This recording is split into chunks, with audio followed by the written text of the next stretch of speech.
You're not alone in your grief, your unemployment, your divorce, your financial struggles. Many others are walking in similar paths. If God has brought someone through, He can and will do the same for you.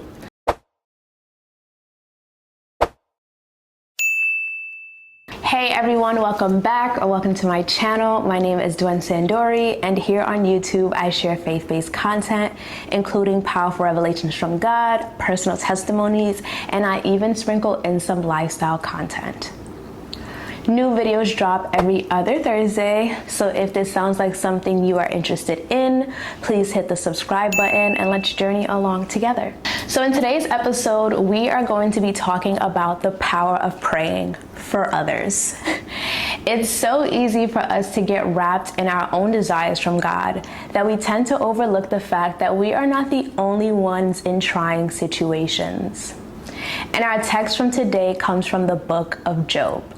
Now, Job was a righteous and wealthy man who loved God. In chapters 1 to 2, we see that Satan challenges Job's integrity, claiming he only worships God because of his blessings. God allows Satan to test Job. Job loses his wealth, his children, and health. Now, there is not one, not two, not three, but 4 messengers who came to deliver the unfortunate news to Job. Job 1 verse 13 to 19 reads, "One day when Job's sons and daughters were feasting at the oldest brother's house, a messenger arrived at Job's home with this news. Your oxen were plowing with the donkeys feeding beside them. When the Sabeans raided us, they stole all the animals and killed all the farmhands. I'm the only one who escaped to tell you." While he was still speaking, another messenger arrived with this news. "The fire of God has fallen from heaven and burned up your sheep and all your shepherds. I am the only one who escaped to tell you." While he was still speaking, a third messenger arrived with this news. "3 bands of Chaldean raiders have stolen your camels and killed your servants. I am the only one who escaped to tell you." While he was still speaking, another messenger arrived with this news. "Your sons and daughters are feasting in your oldest brother's house. Suddenly a powerful wind swept in from the wilderness and hit the house on all sides. The house collapsed and all your children are dead. I am the only one who escaped to tell you." But despite intense suffering, Job does not curse God, though he mourns deeply. In Job chapters 3 to 31, Job pours out his pain and questions why the righteous suffer. And his 3 friends, Eliphaz, Bildad, and Zophar, argue that Job must have sinned to deserve such a punishment. Job maintains his innocence and wrestles with God's silence and justice. Now in chapters 32 to 37 of Job, a younger man named Ilha steps in and rebukes both Job and his older friend. He emphasizes that God uses suffering to instruct and to refine, not always to punish. And in chapters 38 to 41 of Job, God finally speaks, not with answers, but with questions, showing his power and wisdom. God reminds Job that his ways are beyond human understanding. And in Job chapter 42, Job humbly repents for questioning God. God rebukes Job's friend for misrepresenting him and tells them to ask Job to pray for them.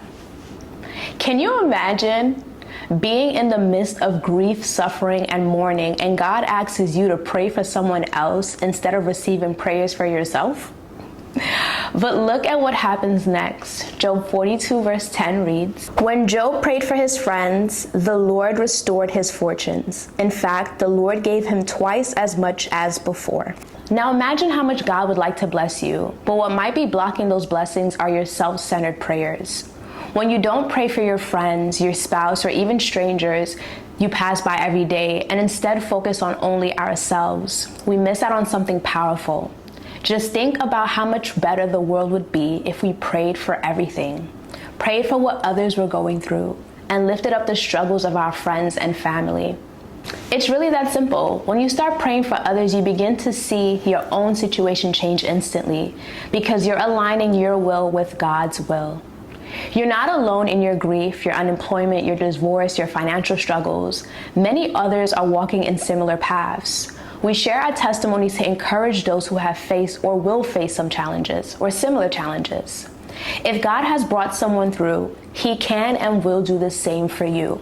So let's come together and pray for one another. I hope you enjoyed this video. I'd love to hear from you. Share your prayer requests in the comments and allow your fellow brothers and sisters in Christ to lift you up in prayer. Let's continue to encourage one another in faith, and don't forget to like and subscribe. I'll see you in the next one. Bye.